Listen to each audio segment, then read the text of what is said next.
जय हिंद दोस्तों। आज हम डे नंबर 11 को कंटिन्यू करते हैं। इस सीरीज में हम लोग जियोग्राफी को कंप्लीट कर रहे थे। हमने प्लेनेट के बारे में पढ़ा था। इससे पहले 3 प्लेनेटों के बारे में पढ़ चुके हैं, मरकरी, वीनस, अर्थ। आज हम 4th प्लेनेट के बारे में पढ़ेंगे जिसका नाम है हमारा मार्स। आज हम मार्स के बारे में और बृहस्पति ग्रह के बारे में जान रहे होंगे। तो 4th प्लेनेट के बारे में बात करते हैं, मार्स, जिसको बोलते हैं मंगल। तो it is 4th planet from sun. सूर्य से ये 4थे नंबर का ग्रह है।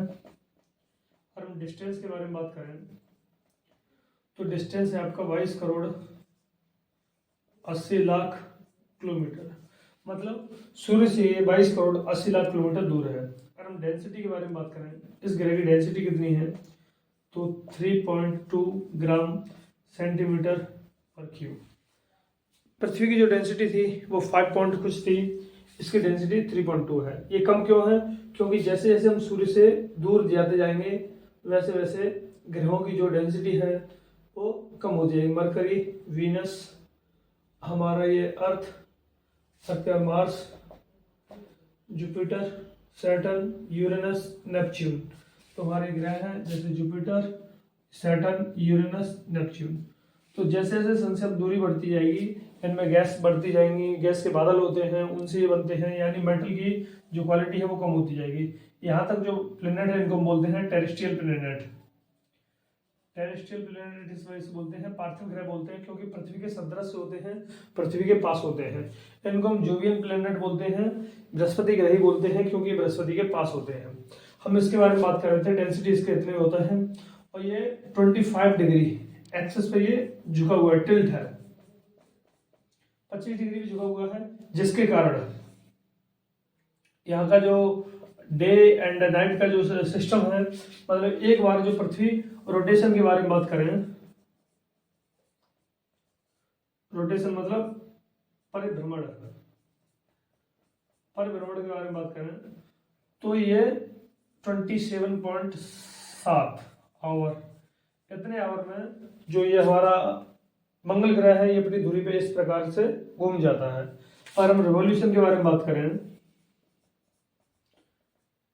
रिवॉल्यूशन इसका 686 डेज में रिवॉल्यूशन कंट्रोल का कंप्लीट करता है। रिवॉल्यूशन मतलब परिक्रमण, परिक्रमण का मतलब है सूर्य का परिक्रमा 687 दिन में ये कंप्लीट करता है। कहने का मतलब है यहाँ का जो एक ईयर है वो 686 डेज में कंप्लीट होगा।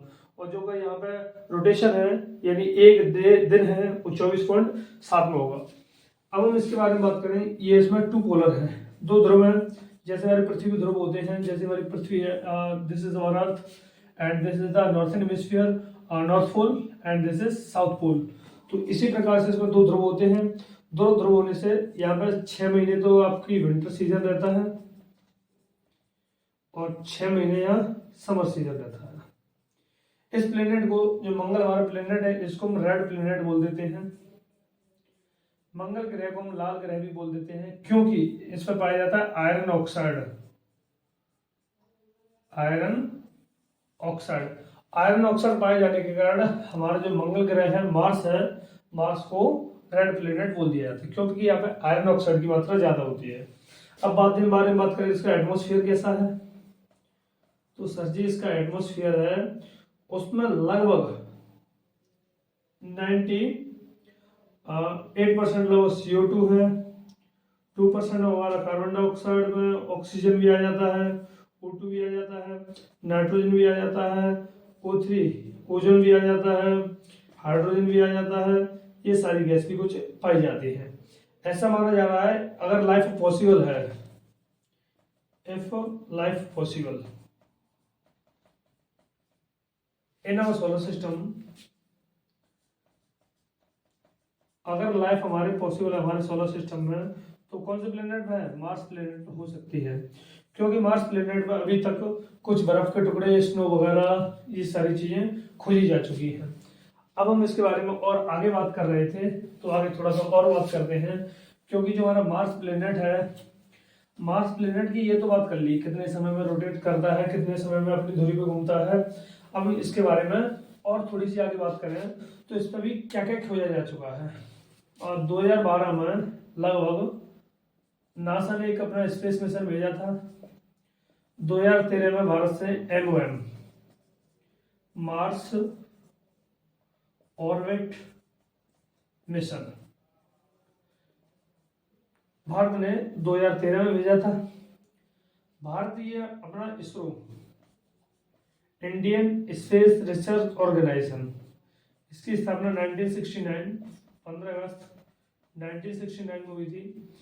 इसरो मंगल ग्रह पर पहली बार पहुंचने वाला ऐसा पहला देश है जिसने फर्स्ट अटेम्प्ट में ही मंगल को फतेह किया हो। किसके द्वारा किया? मंगल पे जो पहुंचा किसके द्वारा पहुंचा? ये पहुंचा PSLV-25 polar satellite launch vehicle 25 के द्वारा ये इंजन है, रॉकेट इंजन है, इसके द्वारा भारत मंगल ग्रह पर पहुंचा। मंगल ग्रह पर इसने क्या खोज की? मंगल ग्रह पर ओलिपस मेसी हमारा वोल्केनिक माउंटेन है, ज्वालामुखी पर्वत है। इससे सिद्ध होता है कि हमारा जो मंगल ग्रह है उस पर ज्वालामुखी क्रिया हुई होगी। हम ज्वालामुखी वाले चैप्टर में कंप्लीट कर रहे होंगे। जो ज्वालामुखी हमारी 3 प्रकार की होती है, एक एक्टिव वोल्केनो, डोरमेंट वोल्केनो, एक एक्सटेंट वोल्केनो। एक्टिव वोल्केनो वो होता है जिसमें अभी लगातार अभी भी विस्फोट हो रहा हो, उसको हम कहते हैं एक्टिव वोल्केनो। डोरमेंट वोल्केनो बोलते हैं जिसमें अतीत में विस्फोट हुआ हो लेकिन भविष्य में भी विस्फोट होने के चांस ना हो, उसको बोल देते हैं डोरमेंट वोल्केनो बोलते हैं। जिसमें भविष्य में विस्फोट होने के चांस हो उसको डोरमेंट वोल्केनो। एक्सटेंट वोल्केनो जिसमें पास्ट में कभी विस्फोट हुआ हो, आगे भविष्य में विस्फोट होने के ना चांस हो, उसको हम एक्सटेंट वोल्केनो बोल देते हैं। तो वोल्केनो वाले चैप्टर में कंटिन्यू कर रहे होंगे। और एक और पर्वत है नेक्स्ट ओलंपिया, ये highest mountain on Mars. Next Olympia mount Everest है उससे 3 टाइम्स 3 गुना ऊंचा पर्वत है। ये कहाँ है? मार्स प्लेनेट पर स्थित है। ये तो रही मार्स के बारे में बात। मार्स के बारे में जो हमारा मंगल ग्रह है इस पर लगातार रिसर्च चल रही है कि अभी भी इस पर जीवन हो सकता हो शायद। इसके एक और चीज रहेगी, इसके सैटेलाइट के बारे में बात करते हैं। इसके जो सैटेलाइट है 2 सैटेलाइट है साहब। एक का नाम है फोबोस, एक का नाम है डीमोस। यानी इसके 2 चंद्रमा, मंगल ग्रह पर 2 चंद्रमा चमकते हैं, एक फोबोस एक डीमोस। डीमोस एक ऐसा सैटेलाइट है या ऐसा चंद्रमा है जो सबसे छोटा है, स्मॉलेस्ट नेचुरल सैटेलाइट। यानी सबसे छोटा जो इसका जो मून है हमारे सोलर सिस्टम में, वो सबसे छोटा मून क्या है? डीमोस है, जो कि किसका मून है? मंगल ग्रह का मून है। तो ये रही दोस्तों कुछ मंगल ग्रह के बारे में बात। इसका लाल कलर आयरन ऑक्साइड के कारण होता है, बाकी का इस पर जीवन की संभावना हो सकती है, लगातार रिसर्च चल रही है। तो ये तो हमारे मंगल ग्रह के बारे में बात रही। अब हम इससे आगे और कंटिन्यू करते हैं। जैसे अगर हम अपने सोलर सिस्टम को बनाना चाहें तो सोलर सिस्टम को बनाने के लिए हमारा जो सूर्य है उसके चारों ओर ये प्लैनेट रिवॉल्व कर रहे हैं। तो देखिए जैसे मैं यहाँ सन बना हूं, सन सूर्य है, ये हमारा मरकरी, ये वीनस, अर्थ, मार्स।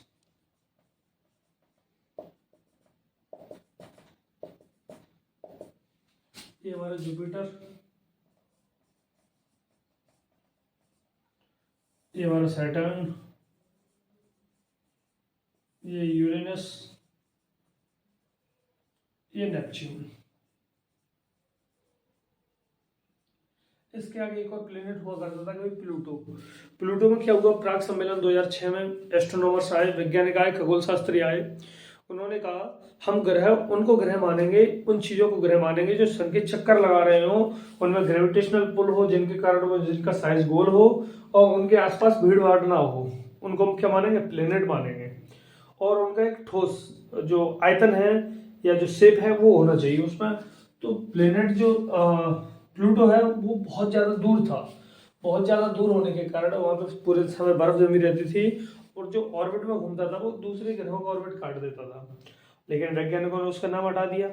नाम हटाने से क्या हुआ, उनको हमने ग्रह नहीं बोने ग्रह माना है।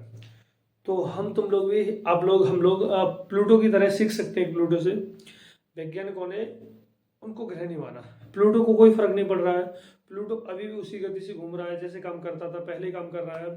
प्लूटो ने सोच रहा है प्लूटो कि जो हमारा सोलर सिस्टम है, इतने बड़े सोलर सिस्टम में से एक ग्रह पृथ्वी, पृथ्वी के अंदर कुछ लोग जो बैठे हुए हैं, पृथ्वी के अंदर जो लोग हैं वो मेरे को ग्रह नहीं मान रहे, लेकिन प्लूटो अपना काम करता जा रहा है।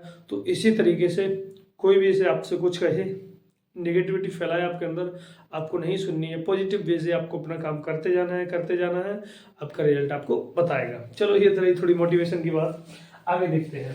इनको बोलते थे मीटियोर्स, मीटियोर्स इनको बोलते हैं उल्कापिंड। उल्कापिंड क्या होता है, ये बड़े बड़े पत्थर होते हैं, एस्ट्रॉइड्स, बहुत ज्यादा बड़े बड़े, ये भी स्वतंत्र फ्रीली ऐसे करके मूव कर रहे हैं, सोलर सिस्टम घूम रहे हैं। कई बार ये प्लेनेट आपने देखा भी होगा, आप सोच भी रहे होंगे कि सर इतने बड़े बड़े, भाई साहब ये इतने बड़े बड़े पत्थर होते हैं, ये कभी टकराते नहीं है? बिल्कुल टकराते हैं। कई बार ये पृथ्वी पे गिरते हैं। पृथ्वी के अंदर क्या है, एटमोस्फियर है, वायुमंडल है। क्या है, वायुमंडल। हमारे एटमोस्फियर में ये जाते हैं। एटमोस्फियर में जाने से क्या होता है, एटमोस्फियर में जैसे ही एंटर करते हैं, एटमोस्फियर एयर के फ्रिक्शन के कारण, एयर के फ्रिक्शन के कारण ये टकते हैं, ये बर्न आउट होते हैं। क्या होते हैं, ये बर्न आउट होते हैं, बर्न आउट होते हैं, जलते हैं, जैसे हम टूटता हुआ तारा, ये सारी चीजें हमको दिखती हैं। कई बार ये पृथ्वी पे एक समय पहले गिरे थे, जैसे लोनार झील जो कि महाराष्ट्र में, उसका निर्माण हुआ था। डायनासोर्स हैं, उनका अंत हुआ था इन्हीं एस्ट्रॉइड से, जिसके बारे में हम आगे चर्चा कर रहे होंगे। अब हम बृहस्पति ग्रह के बारे में बात करते हैं। बृहस्पति जो हमारा ग्रह है वो सौर मंडल का सबसे बड़ा ग्रह है, सबसे ज्यादा बड़ा ग्रह है। इसके मून, कई सारे मून हैं। तो चलिए इसके बारे में विस्तार से बात करते हैं। बृहस्पति ग्रह के बारे में बात कर रहे थे, उसी को हम कंटिन्यू करते हैं। जो हमारा जुपिटर प्लेनेट है, जुपिटर,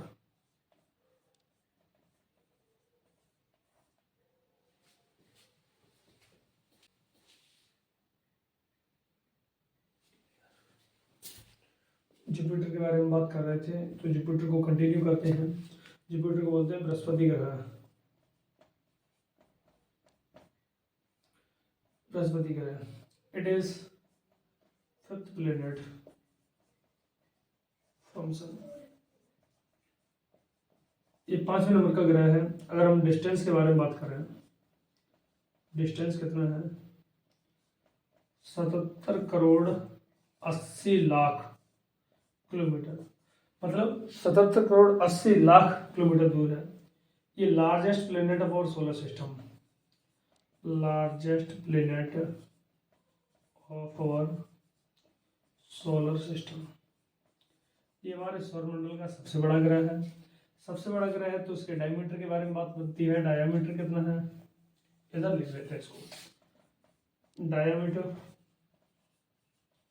डायमीटर कितना है, डायमीटर है 1,43,000,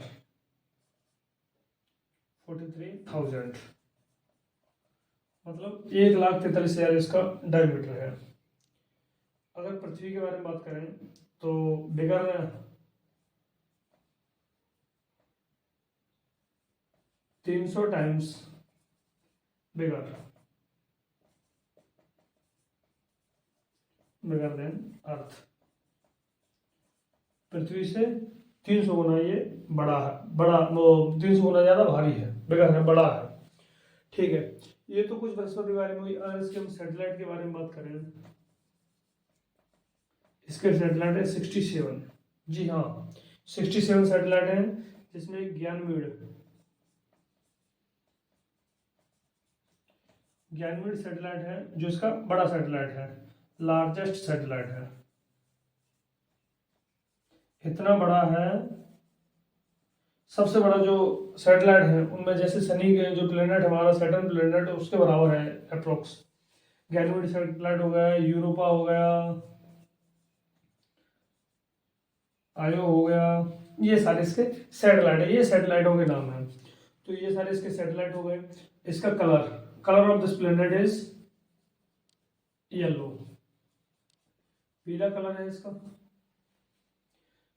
पीले कलर होने से बाद अगर इसके हम रोटेशन रिवॉल्यूशन के बारे में बात करें, रिवॉल्यूशन का मतलब होता है सूर्य के कितने समय में, तो 11.9 ईयर, इतने समय में ये सूर्य के चक्कर लगा लेता है। इतने समय में हमारा जो पृथ्वी है 365 दिन यानी 1 साल में लगा लेता है, ये 11.9 ईयर में। रोटेशन के बारे में बात करें, रोटेशन ये लगा लेता है आपका 9.8 आवर, इतने समय पर अपनी दूरी पर घूम जाता है। ये उसका इतना पीरियड है। अगर हम इसके बारे में बात करें और आगे बात करें, जो हमारा ये बृहस्पति ग्रह है, बृहस्पति ग्रह पर एटमॉस्फेयर पाया जाता है। एटमॉस्फेयर से पहले हम इसकी डेंसिटी के बारे में बात करते हैं, घनत्व के बारे में बात करते हैं। इसकी डेंसिटी है 1.31 ग्राम पर सेंटीमीटर क्यूब। इससे जो प्लेनेट थे, पहले के प्लेनेट्स थे, उनकी लगभग 5 अप्रोक्स 4 से ऊपर ही थी, और इनकी आप डेंसिटी देख लीजिए 1.31 ग्राम पर सेंटीमीटर क्यूब। अगर डेंसिटी इतनी है तो इस पर पाया क्या जाता होगा, एटमॉस्फेयर में इसके जो एटमॉस्फेयर है, एटमॉस्फेयर में बहुत सारे क्लाउड के हजारों किलोमीटर तक पाए जाते हैं। इनमें आपके हाइड्रोजन, हीलियम, अमोनिया, मीथेन, ये कुछ गैसेस हैं जो इसके एटमॉस्फेयर में पाई जाती हैं। इन गैसों के कारण यहाँ का जो आपका जुपिटर प्लेनेट है, जुपिटर प्लेनेट हमारा मेनली लिक्विड और प्लस गैसों से मिलकर बना होता है। इसके बाद जो भी प्लेनेट है वो गैसेस प्लेनेट है। आपको इसमें 5th प्लेनेट ध्यान रखना है, कलर येलो ध्यान रखना है, रोटेशन रिवॉल्यूशन समय ध्यान रखना है, लार्जेस्ट प्लेनेट सोलर सिस्टम ये ध्यान रखना है, डायमीटर किसी में पूछा जा सकता है, सैटेलाइट ध्यान रखने हैं, सबसे बड़ा सैटेलाइट ध्यान रखना है। तो ये तो सब्जी हमारे जुपिटर के बारे में बात हो गई। जुपिटर हमारा सौरमंडल का बहुत बड़ा ग्रह है, इसकी स्पीड भी बहुत ज़्यादा है, जिस वजह से ये सूर्य के चक्कर इतने समय में लगा पाता है। जुपिटर के बाद हम जैसे बात करें सैटर्न के बारे में बात करें, शनि ग्रह के बारे में, नेपच्यून और क्या नाम है यूरेनस, इनके बारे में कल बात कर रहे होंगे। आज के लिए धन्यवाद। जय हिंद, जय भारत।